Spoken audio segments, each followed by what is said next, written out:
आजकल लोग हिंदू धर्म में कर्म की अवधारणा के ऊपर बहुत ही सीमित चर्चा करते हैं, परंतु आप यहां जीवन गुरुकुल में इस विषय में गहराई से उतर सकते हैं और वास्तव में यह समझने की कोशिश भी कर सकते हैं कि वास्तव में यह क्यों इतना व्यापक विषय है। मित्रों नमस्ते, मैं हूं राम बच्चन, आपका दोस्त, और जीवन गुरुकुल में आपका हार्दिक स्वागत करता हूं। कर्म एक ऐसा शब्द है जिसे अक्सर लोग बहुत ही हल्के में लेते हैं, लेकिन बहुत कम लोग वास्तव में इसके महत्व और किसी के जीवन और भाग्य को आकार देने में इसकी भूमिका को समझते हैं। हिंदू धर्म में कर्म को एक मौलिक अवधारणा माना जाता है जो न केवल हमारे वर्तमान जीवन को बल्कि हमारे भविष्य के जीवन को भी प्रभावित कर सकता है। कर्म के बारे में सबसे बड़ी गलतफहमियों में से एक यह है कि इसे लोग सिर्फ दंड या पुरस्कार से जोड़कर देखते हैं।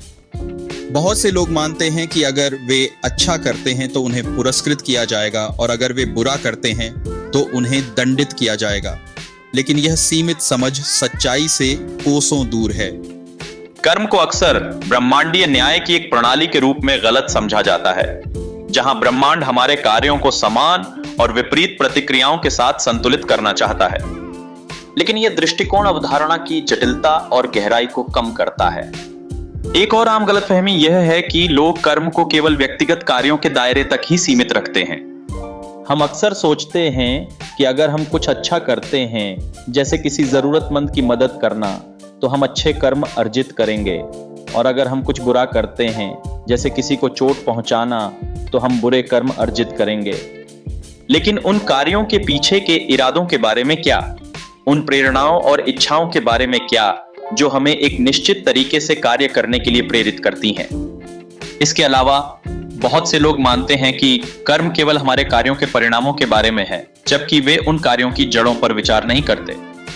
उन्हें लगता है कि अगर वे कुछ अच्छा करते हैं तो उन्हें अच्छा परिणाम मिलेगा, और अगर वे कुछ बुरा करते हैं तो उन्हें बुरा परिणाम मिलेगा। लेकिन वास्तव में यह दृष्टिकोण इस तथ्य को अनदेखा करता है कि हमारे कार्य अक्सर हमारे अंतर्निहित विचारों, भावनाओं और इच्छाओं का प्रतिबिंब होते हैं। दरअसल कर्म के सही अर्थ को समझना महत्वपूर्ण है, क्योंकि यह हमारे जीवन जीने के तरीके पर गहरा प्रभाव डाल सकता है।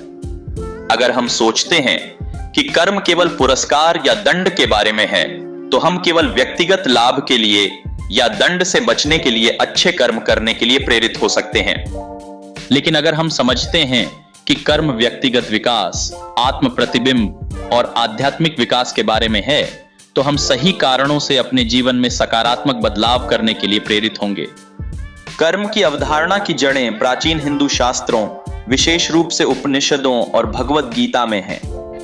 ये ग्रंथ कर्म को एक सार्वभौमिक सिद्धांत के रूप में वर्णित करते हैं, जो पुनर्जन्म या संसार के चक्र को नियंत्रित करता है।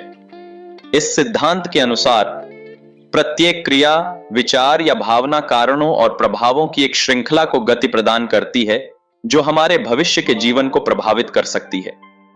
हिंदू दर्शन में कर्म पुनर्जन्म की अवधारणा के साथ बहुत ही गहराई से जुड़ा हुआ है। विचार यह है कि हम आत्माएं या हम सभी जीव अपने पिछले जन्मों से संचित कर्मों को लेकर अपने वर्तमान जीवन में आते हैं, जो हमारी परिस्थितियों, चुनौतियों और अवसरों को प्रभावित करती हैं।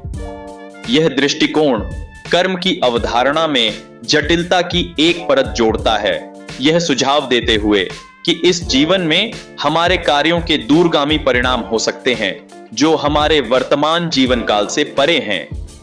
इसके अलावा कर्म की अवधारणा स्वतंत्र इच्छा और व्यक्तिगत जिम्मेदारी के विचार से निकटता से जुड़ी हुई है।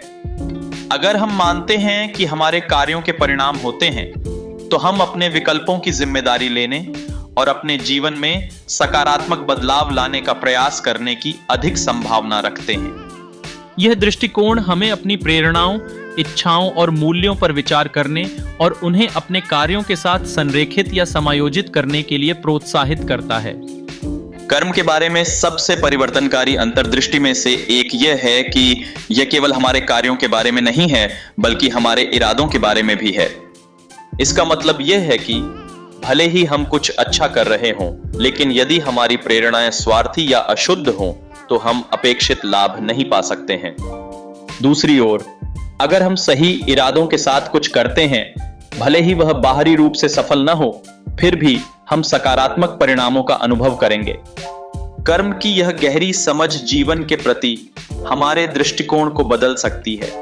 जैसे कि हम अब से यह तय कर सकते हैं कि बाहरी पुरस्कारों या दंडों पर ध्यान केंद्रित करने के बजाय हम सकारात्मक इरादों, इच्छाओं और मूल्यों को विकसित करने पर ध्यान केंद्रित करेंगे।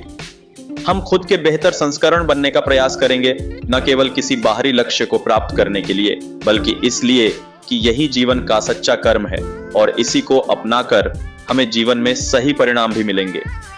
निष्कर्ष में कर्म के वास्तविक अर्थ को समझना व्यक्तिगत विकास, आध्यात्मिक विकास और नैतिक जीवन के लिए आवश्यक है।